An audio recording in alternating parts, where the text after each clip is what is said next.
Alright YouTube, what is going on? Today we are unboxing Alienware 25-inch gaming monitor. I am upgrading sort of from a 1440p 144Hz monitor that I have been using. It's an Acer. I don't know the exact model number.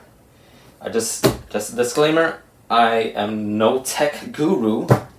However, I am just an avid gamer, just wanting to get more frames, and I wanted to see what all the hype's about. You know, Cypher, PK has this monitor, Ninja has this monitor. I just want to see what all the fuss is about. I wanted to touch base on if there is any difference between 144Hz and 240Hz. I know there's a lot of people out there saying that don't recognize the difference. However, some people saying that they do. So we're here to see what this is all about. I got this monitor on sale for $280 US from Amazon. It took about 2 days to arrive. I got the cheaper model, which was AW2518HF. That is the AMD model for FreeSync. However, there is supposed to be an update that allows this monitor to go along with G-Sync, the NVIDIA G-Sync. So that's another thing that we're going to test out and make sure that it actually works. Now for the unboxing. Okay, let's unbox this bad boy.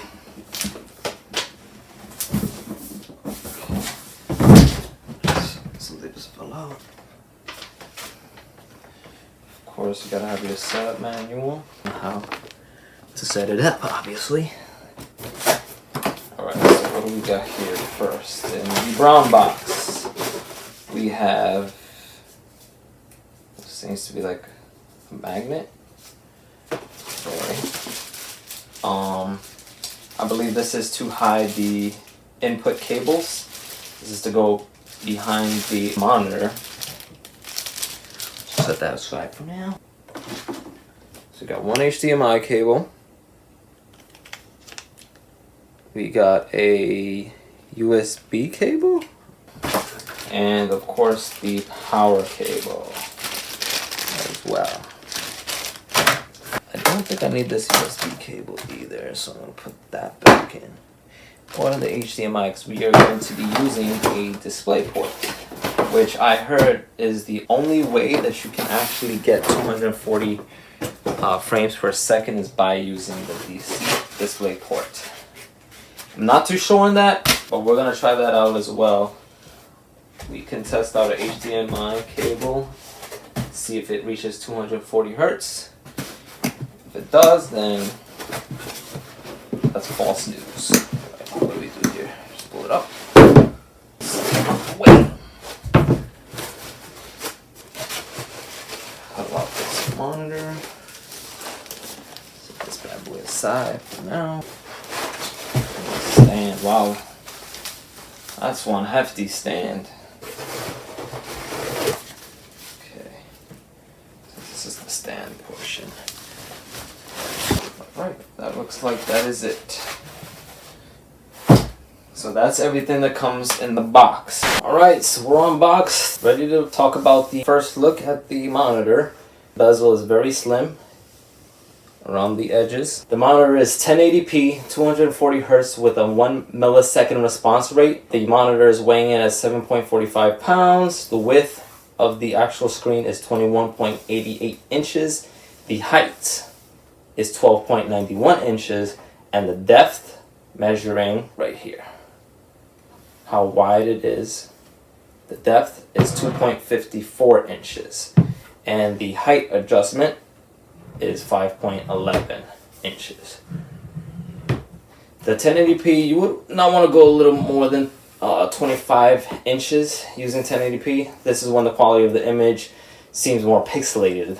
There is also a website that you can use to plug in the PPI, which is sven.de/DPI. You can plug in the numbers and figure out exactly how many PPI you get for your screen size, or the one that you are in the market for.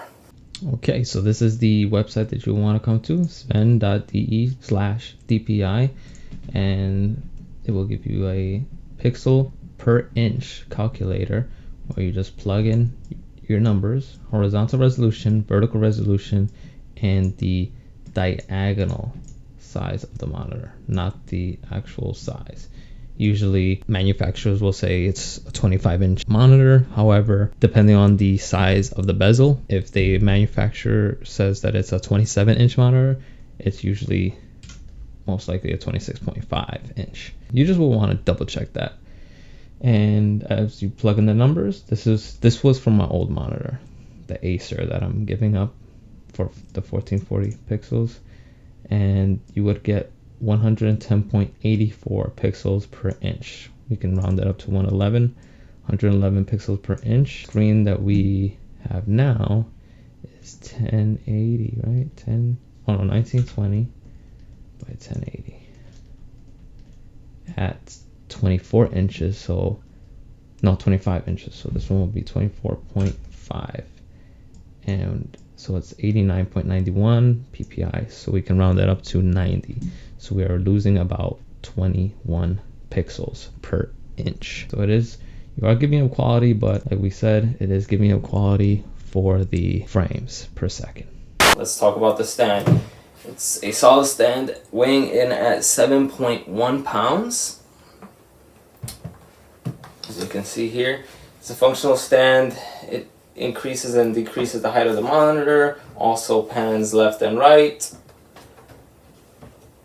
Vertical pan is about -5 degrees to 25 degrees. You also can do a portrait mode. Just spin either or. Can go both ways. Voila. But why would you want a portrait mode for this 240 hertz screen? I don't know. It will be just a waste of money. So that is that for the monitor and stand.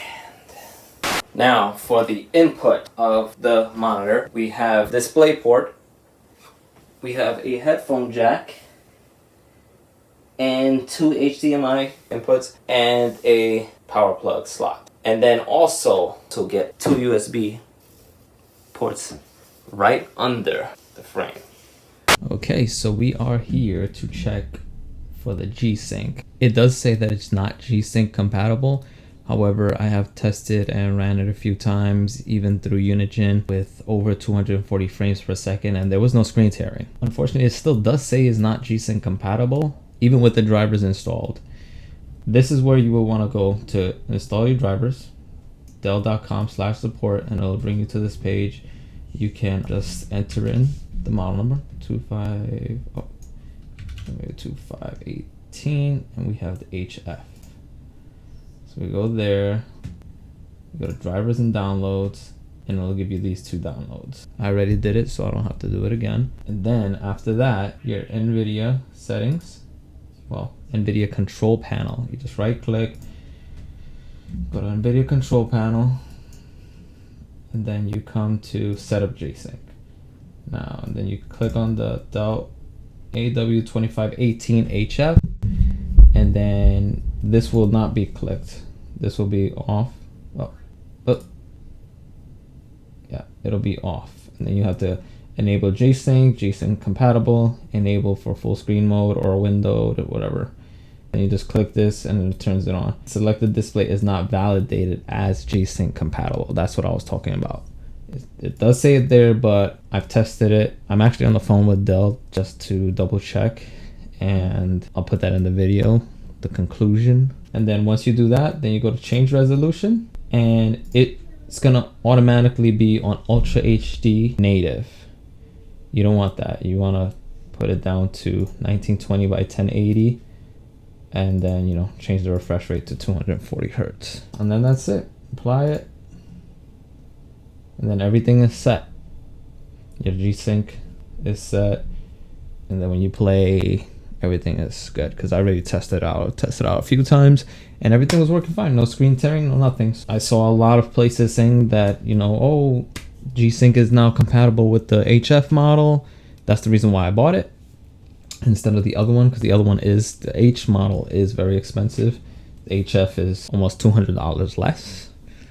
So there you have it. Another thing we wanted to check was the display port. If you needed the display port for the 240 hertz to take effect.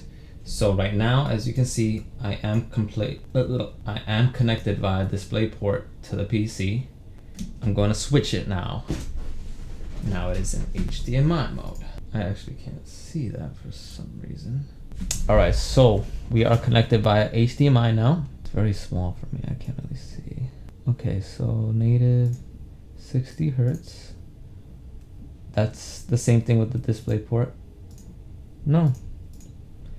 So that's a myth. You do not need a DisplayPort to have 240 hertz refresh rate. Now, G-Sync is not even available. So that's where you do need the DisplayPort. So if you don't have a DisplayPort cable, want to get one for this, then you won't be able to have G-Syncs. You can have the 240 hertz refresh rate, but then it'll be a lot of screen tearing.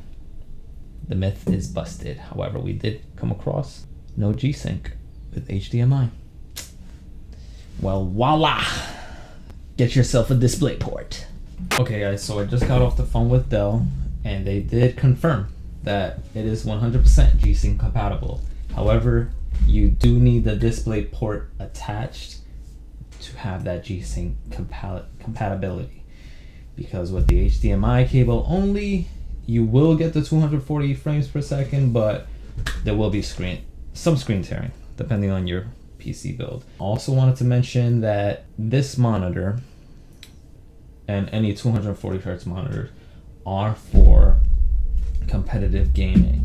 A lot of builds, PC builds, don't live up to 240 frames. They can't even get there. So just make sure that you have the proper graphics card before even trying to, before even investing in a 240 hertz monitor. Also, another thing is the difference. We wanted to touch on the difference between the 144 hertz and the 240 hertz. Now, I did notice a difference slightly, very minimal.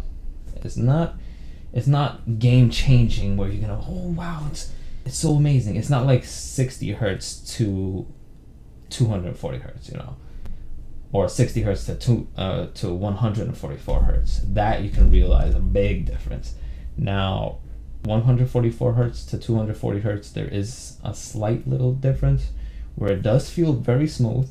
Everything feels clean. Like, I'm not too sure how to explain it, but it is a lot better. It is. We did downgrade from the 1440p to the 1080p, and I don't regret it. I actually really enjoy the screen. It is very good, very well made. The only con I would have to say is the stand. Not the actual stand, but where it's on. It's actually very long, quite long. If you have a small desk, let's see exactly how long it is. So, this length is about whopping 10 inches. It's 10 inches that it sticks out. When it comes to the desk, small desks, that stand might come out a lot and take up a lot of space. That's the only thing. So that should be it. There is the review, guys. Make sure you like, comment, and subscribe. Let me know what you guys think. Questions, feel free to comment down below and I will get to you guys right away. Thanks. Take care. Have a great